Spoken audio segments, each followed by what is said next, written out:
What is talking to the text? Talking to the text is a reading apprenticeship routine that involves the reader having a conversation with what they are reading and writing down their questions and thoughts as they read. The goal of talking to the text is to help the reader connect what they are reading with what they already know and help them to recognize places in the text where they become confused or lose their concentration so that they can get back on track more quickly. When we talk to the text, we work to capture our metacognition by writing down the questions and thoughts that come up as we are reading. This is an example of one article that I have talked to the text on by hand. So this was printed out and then I hand wrote my questions, my thoughts, my reactions, and my notes on the page. When it's done electronically, talking to the text looks more like this. The highlighting and commenting tools are used in a Word or a Google Doc. Using symbols or colors to create a code that is used consistently will help you to become a more efficient reader. You'll spend less time rereading unnecessary sections of the text and will be able to find what you need more quickly. This is especially important if you are in the middle of doing research for a paper and will need to refer back to the text later. There are lots of different strategies that you can try out when talking to the text. Here are a few. Reading with a purpose in mind, questioning, spotting comprehension problems, making connections to prior knowledge, summarizing or paraphrasing, marking reading obstacles and strategies used to overcome them, predicting, reacting, or responding. You'll need to practice using several of them to figure out which ones work best for you, and it's likely that you'll need to choose different strategies for different reading purposes. So when you're doing a talking to the text using an electronic document, like a Google Doc, which is what we have here, one of the tools that you're going to need to know how to use is the comment button. And so if I go over here to where it says add a comment, there's just a little plus here. That's one way that I can add a comment, is by clicking on that. Another way to do it is to go up to the menu bar at the top where it says add comment. As you can see, when you hover over that, it also gives you a shortcut, which is Control-Alt-M. So apparently you can use a keyboard shortcut to put one in as well. I'm just going to click the button most of the time because that's what's easiest for me. So when I first look at an article or a text of any kind that I'm going to read, I want to preview it first. So I see this one's called The New Science of Happiness. I don't know the author. I see it was published in Time magazine, so that tells me a little bit about the genre or the type of text that it is, that it's a magazine article. So it's written for the general public, which means that it's going to be written at a lower reading level than most of the research articles that are published in scholarly journals. I also see that it was published in 2005, so it's about 15 years old.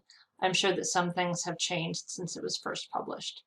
Then after I've done that, I'm going to skim through it and see what the subheadings are, because that will help me connect what I'm going to read to my schema, my pre-knowledge, what I already know about the subject. I see here's one subheading. It says, what makes us happy? So I guess we're going to find out the answer. Another subheading, measuring our moods. Okay. And can we get happier? This is something I'm particularly interested in, is finding out the answer to that. So scroll down a little bit further. I don't see any more subheadings, so I am ready to start reading. Okay, also something that I do whenever I read is that I use a color coding system, especially when I'm planning on coming back to an article later on. Like, for example, I know that we're going to write a research paper in this class, so I might want to use this as some of my evidence later on. So I also like to just type that into the top of the article so I can keep track of it. So I'm going to use one color for words. I might want to add to the new words list.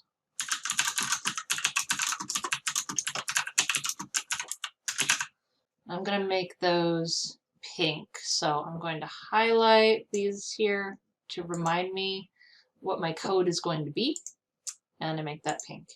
And then I'm also going to mark in a different color things that I might want to come back to later when I'm writing my research paper. So let's see, stuff I might want to come back to when I write my research paper. And I don't want to mix that up with the new words, so I'm going to change that to a different color. If you are colorblind, then you might consider using symbols instead of colors, or different shades might be useful for you depending on what level of color blindness you deal with. Okay, so let's just jump right in. Let's see, what makes the human heart sing? Okay, so here's a problem that I have a lot when I'm reading online is that I lose track of what I am looking at, which line I'm looking at. So when I can, I like to just highlight with the cursor as I go so that I don't lose track of where I'm at. So what makes the human heart sing? Researchers are taking a close look. What they've found may surprise you. Okay. Sugary white sand gleams under the bright Yucatan sun. Aquamarine water teems with tropical fish and lazy sea turtles. Cold Mexican beer beckons beneath the shady thatch of palapas. Okay. First of all, the first thing that I think of when I think of cold Mexican beer is Bohemia. That's my favorite Mexican beer. So I'm just making a little personal connection there. And then I see a word that I'm not familiar with, which is palapas. I do not know what that means. I don't want to take the time to look it up right now, but I might want to put it on the new words list. So I'm going to highlight it, and then I'm going to look back at the rest of the sentence to try to figure out what it is. Okay, it's something that creates shade, something that's thatched together. On a tropical Mexican beach, I'm going to guess that palapas is some kind of a maybe a tree or a branch or something like that. A tree or a bush. So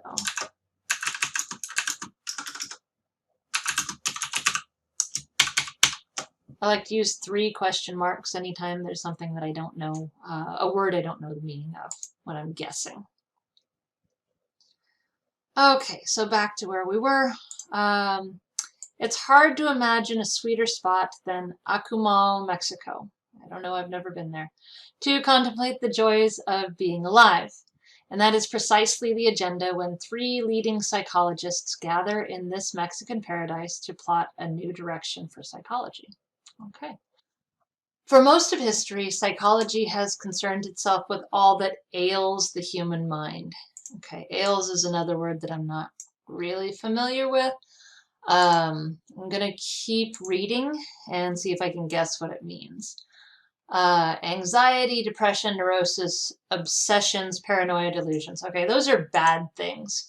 So things that ail the human mind are bad things. Okay. The goal of practitioners was to bring patients from a negative ailing, okay, ails, ailing, got it, a negative ailing state, so when you're not healthy, I think is what that means, to a neutral normal, or as University of Pennsylvania psychologist Martin Seligman puts it, from a -5 to a 0.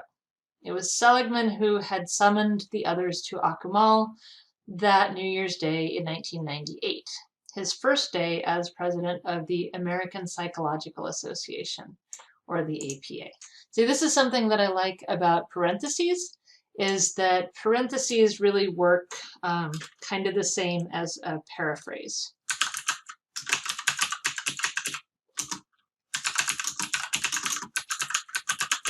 So it's saying, in other words, we're going to call this the APA going forward, to share a vision of a new goal for psychology. Okay, so he wants to change the way that psychology, the study of psychology, works. It says, I realized that my profession was half-baked.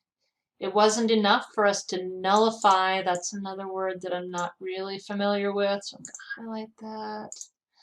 To nullify disabling conditions and get to 0. We needed to ask, what are the enabling conditions that make human beings flourish? How do we get from 0 to +5? Okay, so what that means to me is that I'm gonna make a prediction that what he means is that they want to focus on health rather than sickness.